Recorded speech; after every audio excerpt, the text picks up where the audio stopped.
Good morning. What a wonderful day it is to be gathered together with God's people to worship. I hope you all have had a wonderful week. We are blessed with visitors, and we do hope that you will find our worship uplifting and encouraging. And please stay a few minutes and let us get to know you a little bit after services. The greatest obstacle, I believe, to being a humble and servant-minded Christian is not a lack of understanding or of interest. I would dare say most of us here, we have the concept down path of what it means to be humble, what it means to be servant-minded. And probably all of us would be interested in learning more about what it means to be a humble servant of God. And none of us are lazy. We don't find many Christians who don't want to serve or don't want to be of help in the Lord's kingdom. We want to be active. We want to be helpful to each other. The greatest obstacle, I believe, to being a humble servant is pride. It's the attitude of, well, I'm going to do some things for the church, but I won't do just anything. Is that your attitude this morning? Is your attitude one where you see something done, or maybe the elders ask you to do something and you're just like, well, that's not my job. Let somebody else do it. Now, you don't know it, but there is a clever young guy named somebody else. And he's a busy guy. And he does a lot. He's busy from morning to night substituting for those who don't want to be humble, who don't want to serve. You may be asked to do something, to help in some way. Your response is, well, get somebody else to do it. He's better at it than me. I'm sorry, but there's a lot of work that needs to be done in the kingdom of God. And somebody else, he's weary and worn from doing everybody else's work. That is the attitude we don't want to have of putting things on somebody else. We want to look to the attitude that Christ presented in John chapter 13. Now, we've been reading John's Gospel for the past few weeks, and I've really come to appreciate what the Apostle John wrote about Jesus Christ. He gives us a different perspective than the other three writers did. And they all have their strong points to how they present Christ. But John, man, he shows Jesus doing some very radical things. Jesus was about breaking down barriers, social barriers, even sexual barriers. And we see in one case where he sits down with a Samaritan woman by a well and has a conversation with her about eternal matters. The whole idea of a Jew talking to a Samaritan, a woman, by a well, by themselves, you just didn't do that. You didn't do that at all. But Jesus sets an example for all of his followers, for all of us to look beyond our own preconceptions of people. Look beyond the color of skin or somebody's background or whether they're a guy or a girl. Look beyond all that and see a child of God. And we have John chapter 8. John chapter 8 is my favorite Bible story.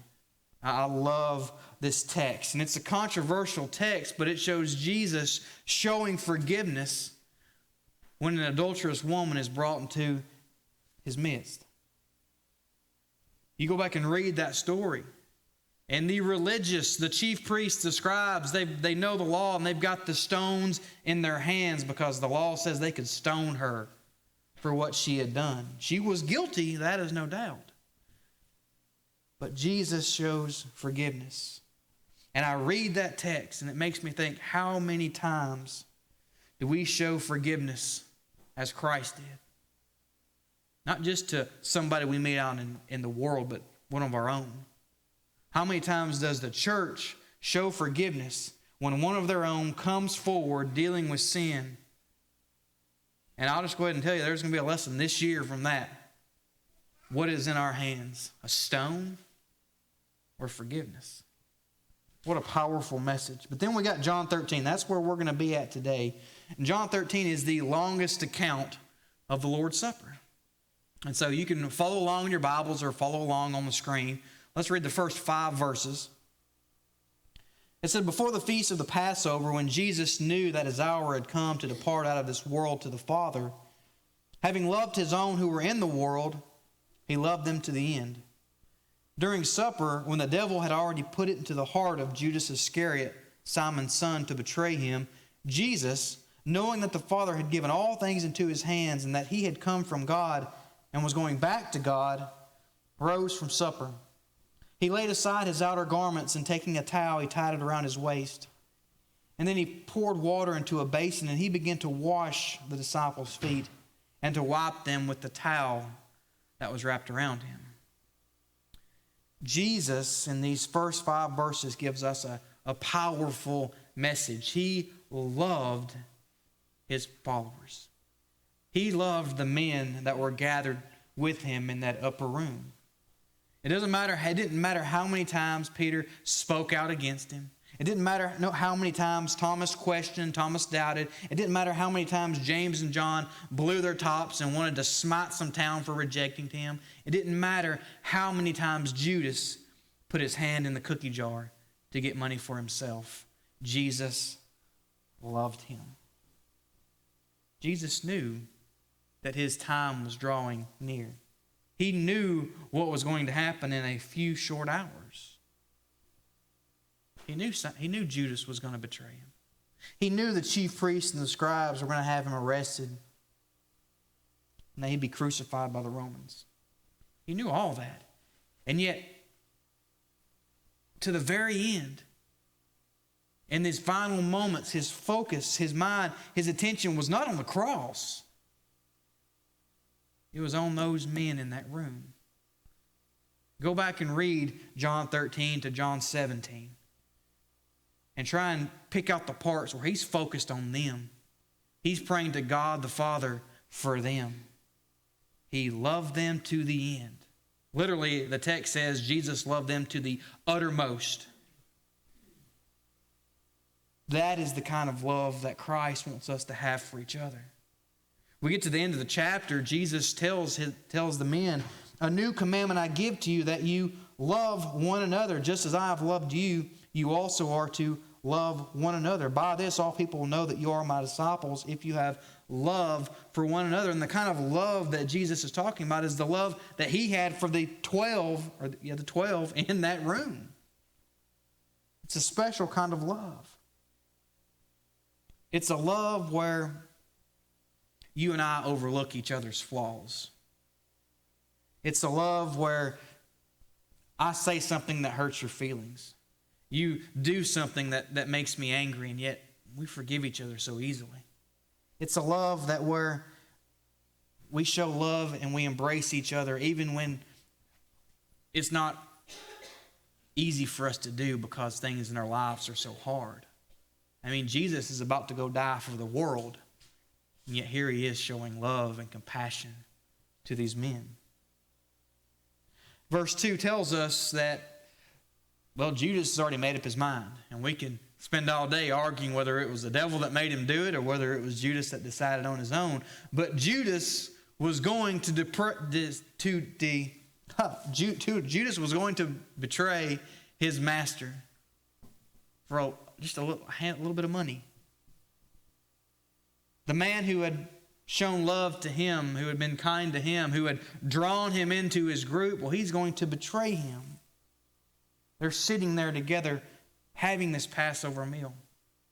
And he's going to get up and leave and go to the chief priest and betray Jesus. Jesus knows this. Jesus knows all authority has been given to him. He knows who he is, the Son of the living God. He knows he's going back to God in the end. And it would have been so easy at this point for Jesus to stand up and to speak a word and obliterate the traitor that was sitting beside him. It would have been so easy for Jesus to defeat Satan at this moment. He defeated Satan once already when he was tempted in the wilderness. He could have done so right then. He had the power, the authority to do so, yet he didn't. Instead, we get this beautiful act of humility, of service, and of love. Because we see Jesus Christ stand up, take off his outer robes, and put on a towel.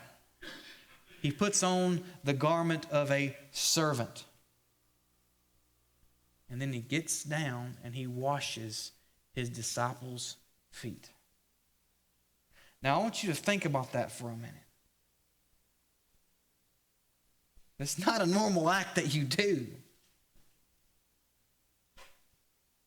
A traveler in those times, everybody in those times, wore sandals. And it wasn't like rainbow sandals. It wasn't even like Walmart sandals that last a month and then you got to go get another pair.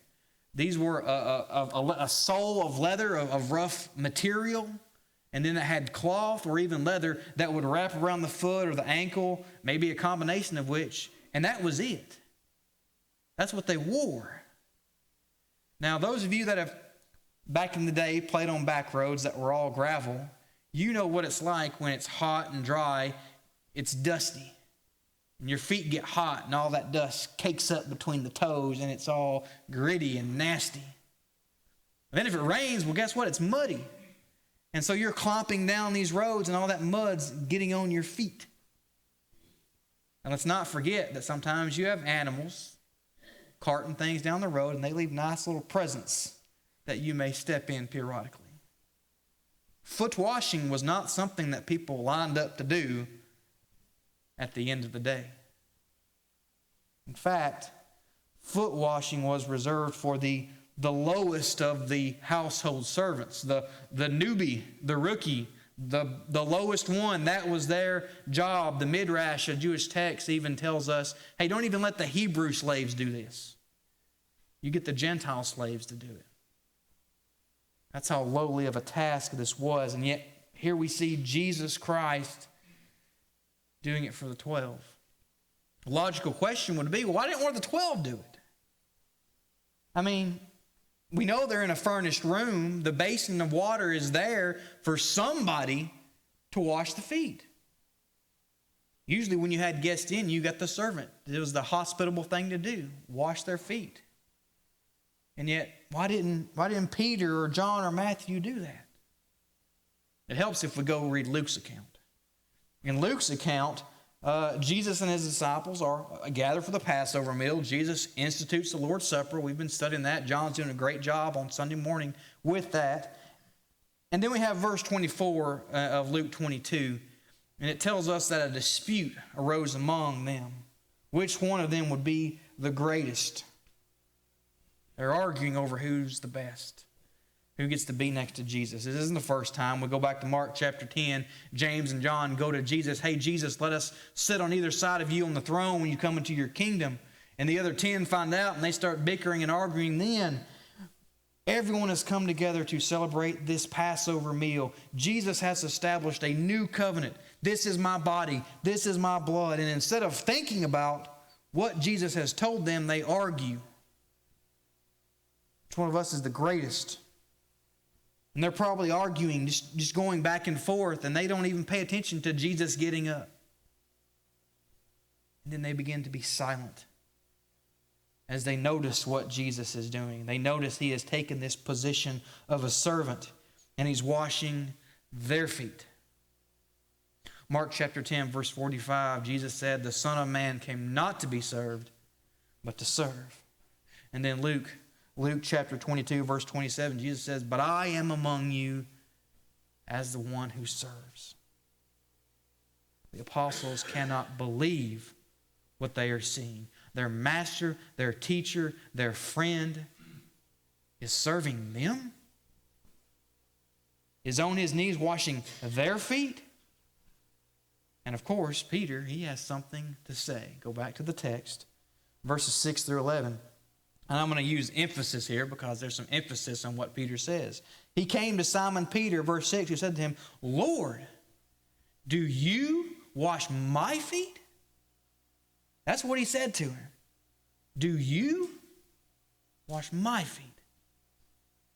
Jesus answered him, what I am doing you do not understand now, but afterward you will understand. And Peter said to him, you shall never wash my feet.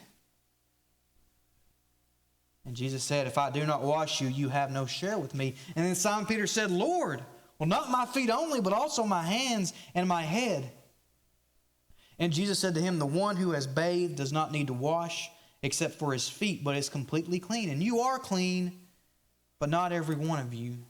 For he knew who was to betray him, and that was why he said, not all of you are clean. This is not the first time where Peter has kind of pushed back against Jesus a little bit. We could go to Matthew chapter 16 and read where Jesus talks about what he's going to do, about how he's going to go to Jerusalem, and he's going to suffer, and he's going to be killed. And Peter's like, no, far be it from you, Lord, that shall not happen. And he gets rebuked for it. Peter in Matthew did not like hearing that his Lord and Master was going to suffer and die. And here in John 13, he did not like the fact that his Master had humbled himself to a position of a servant. In fact, he was shocked. He couldn't comprehend. He did not understand. But he would. You see, Jesus, in doing this act, was telling the 12, I'm going to do something even greater. The washing of the disciples' feet was setting the stage for Christ to go to the cross. Just as Jesus did this act of humility to wash their feet, he would do an even greater act of humility when a king would be crucified for the sins of the world. Simon Peter goes on to ask Jesus, hey, you wash my hands and my head. If I need to be a part of this, I want all of it. I want you to wash everything. And Jesus tells him, verse 11 and 10, the one who is bathed does not need to wash except for his feet, but is completely clean. You are clean, but not every one of you. Let me just note on two things of what Jesus says here. Because of Peter's excitement, Jesus points to something truly magnificent that's going to happen. Jesus is going to provide a cleansing that would be one time for everyone. His death, his burial, his resurrection signifies that he would die once for the world, and his blood would be shed once for the sins of the world. Hebrews chapter 9, the Hebrew writer says, for Christ has entered not into holy places made with hands, which are copies of the true things, but into heaven itself, now to appear in the presence of God on our behalf. Nor was it to offer himself repeatedly, as the high priest enters the holy places every year with blood not his own, for he would have to offer, or would have had to suffer repeatedly since the foundation of the world. But as it is, he has appeared once for all to put away sin by the sacrifice of himself. We all who have been baptized into Christ have come in contact with his precious blood. Our sins have been washed away. We have been moved from the world into Christ. But guess what? We still have to live in a physical world. We still have to live in a sinful world. And so our feet still need to be washed every once in a while. The other point to that had to do with Judas. Jesus washed all of the disciples' feet. Even Judas. If that doesn't prove the unfathomable love and patience of Christ, I don't know what else does. Because he knew what Judas was going to do, and yet he still got down and washed his feet. He still humbled himself to that. And it shows us Judas may have been clean on the outside. He was still dirty and unclean on the inside. So Jesus finishes washing their feet, verse 12. He puts on his outer garments, he resumes his place, and he asks them a question. Do you understand what I have done to you? You call me teacher and Lord, and you are right, for so I am. If I then, your Lord and teacher, have washed your feet, you also ought to wash one another's feet. For I have given you an example that you also should do just as I have done to you. Truly, truly, I say to you, a servant is not greater than his master, nor is a master greater than the one who sent him. If you know these things, blessed are you if you do them. So what was Jesus wanting his disciples to understand? What is Jesus wanting us to understand today? 2 points and we'll close. Number one, Jesus wants us to be a good servant leader. As Christians, we're supposed to lead by example in this world. And the best way for us to lead by example is to be good servants. Jesus said in the text, you call me your Lord and teacher, and you are right, for so I am. But guess what? My example of being a good teacher is to be a good servant. And so whether our position in this life is to be an elder, a deacon, a preacher, a teacher, a parent, or even just a faithful member, we are to be good servants. We are to be willing and ready to do for others. I read an interesting story. Happened during the Revolutionary War. This guy in civilian clothes was riding down this dirt road one day. And he comes upon a group of soldiers who are repairing a defensive barrier. And the leader of this little group was sitting on his horse, and he's barking orders, trying to get the soldiers to get the job done. That's all he's doing. He's making no attempt to get down and help them. And the guy in civilian clothes asked him, well, why aren't you helping him? And the corporal, he was a corporal that was on the horse, said, sir, I am a corporal. It is beneath me to do such meager things. The stranger apologized. He got off his horse, and he helped the exhausted soldiers finish the task. When the job was done, he turned to the corporal. He said, Mr. Corporal, next time you have a job like this and you don't have enough men to do it, you go find your commander-in-chief, and I will come and help you again. Because that guy in civilian clothes was George Washington. Washington understood the concept of being a good servant, of helping others. Paul did too. Paul told the Philippians in Philippians chapter 2, verses 5 through 7, have this mind among yourselves, which is yours in Christ Jesus, who, though he was in the form of God, did not count equality with God a thing to be grasped, but he emptied himself by taking the form of a servant, being born in the likeness of men. Be a servant leader. And then number 2, we must be willing to bend low. Being a humble and servant-minded Christian is not an easy task. Because there will come times where we're called on to serve others. And it'll be inconvenient. Because we're busy. And we got other things going on. And there will be times where we need to say no. It may be even right to say no. But to be willing to say yes, even when we want to say no, well, that's the true sign of a selfless attitude. That's the true mark of being a follower of Christ. Did you come here this morning looking to be served? Or did you come here this morning looking to how you could serve? Dietrich Bonhoeffer said this about being a servant. He said, we must be ready to allow ourselves to be interrupted by God. God will be constantly crossing our paths, canceling our plans, sending us people with claims and petitions. We may pass them by, preoccupied with our important task. As the priest passed by the man who had fallen among thieves, perhaps because he was reading the Bible. It is part of the discipline of humility that we must not spare our hand where it can't perform a service, and we do not assume that our schedule is our own to manage, but allow it to be arranged by God. What kind of servant are you? Jesus did not say, do what I have done. He said, do as I have done. Do as I have done. And what Jesus did as the Son of the living God was he humbled himself. He emptied himself of all his glory and all his power and all his authority, and he said, I'm going to be a servant to the world. I'm going to love the world.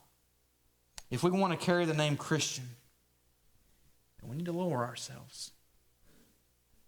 We need to take off our garments and put on a towel of servitude and serve others as Christ showed us how to. Blessed are those, Jesus said, that humble themselves in doing that way.